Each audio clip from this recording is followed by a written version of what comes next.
Keith Newman shared his views on gold, silver, the macroeconomic picture, how to prepare yourself financially, the most important things you need to know about investing into gold and silver stocks, and much more. So, guys, listen very carefully till the end of this video. He said that the deficits are getting out of control and there is eventually going to be ramifications for that. Prices for everything seem to be going up and deficits seem to only beginning. The economy has been hollowed out in many places. Copper, silver or boulder, these are critical commodities that we need as a human race to do all the things that we have to do. But you have got on top of that, so you have got this enormous demand for all these metals, particularly with the new Green Deal and electrifying the planet, getting away from oil and gas and so on. But you have got the governments just minting unusual amounts of money, debating their own currencies and just piling on debts after debt after debt. And it's now almost acceptable for governments to run deficits. As per Keith, governments always try to have a balanced budget and possibly even have a surplus if possible for those rainy days when things turn. And then they need to rely on their treasury just to finance the cyclicality of the economy. But today that's not the case. They don't care about debts and it seems to be irrelevant to them and often even the market. It puts this inflationary trade very much at the forefront. We have seen copper and silver get hit, but that's a totally different discussion. You often see these huge gyrations right into an option expiry, particularly one which is a triple digit or probably triple witching. As per Keith, you have to have metals in your portfolio just to survive this trend that's continuing.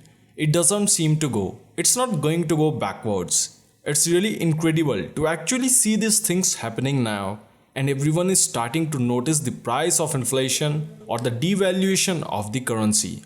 And then obviously this leads many to gold. You just have to have a core position. You always invest in the metal sector. That's going to be different for everyone. It depends on your own needs or your own risk tolerances, because obviously some people have less risk tolerance than others. The least risk would just be buying physical gold and putting it in a safe somewhere.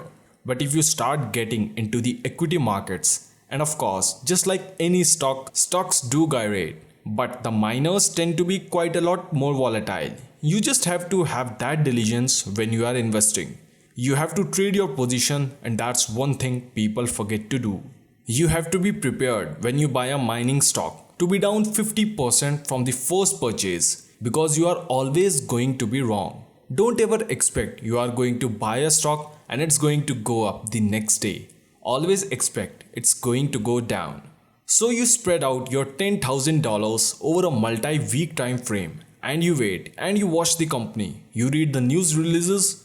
Make sure you have to check your portfolio to make sure you are right, because you could have made the wrong investment as per Keith.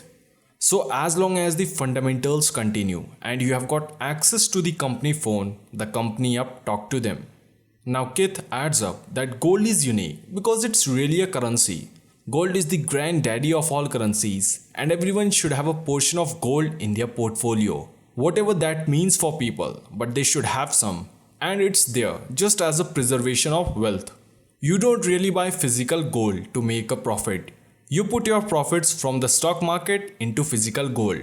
But when it comes to silver or copper, these are industrial metals. These are industrial commodities and they go through cyclicality.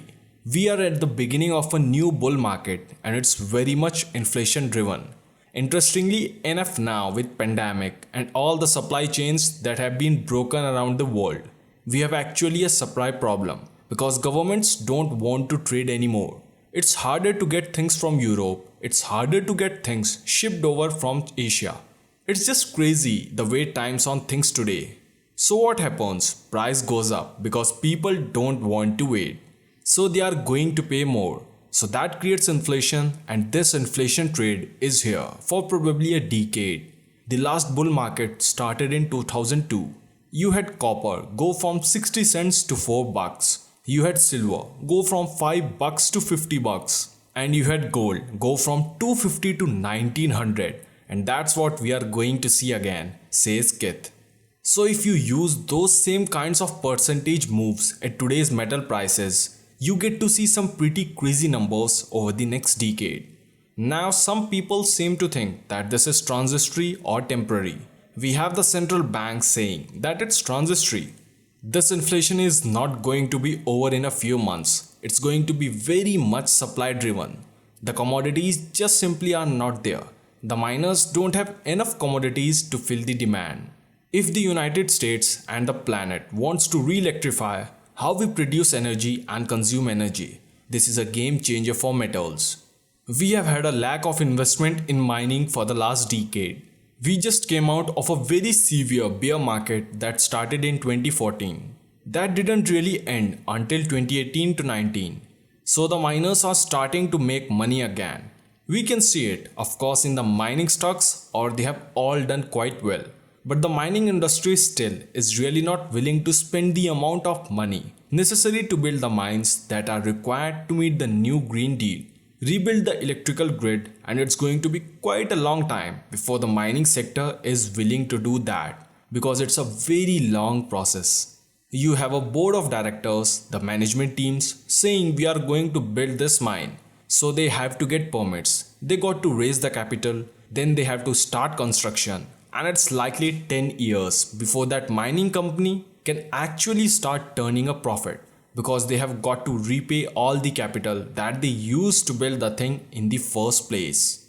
Gold has got a pretty incredible portfolio of assets. The Spring Probe project has got 5 million ounces of gold. It's currently being developed or permitted. We are expecting it eventually. It will get us permits to be a producing mine. It's got an MPV of $1 billion at 1350 gold, and of course, gold is much higher today. So guys, here is the end of Keith Nemo's view over all this topic, and please let me know your thoughts in the comment section below this video. Also like this video, subscribe to our channel, and share this amazing video who need this knowledge the most. I'll catch you in my next amazing video. Till then, you can watch interesting videos on our channel. Bye bye.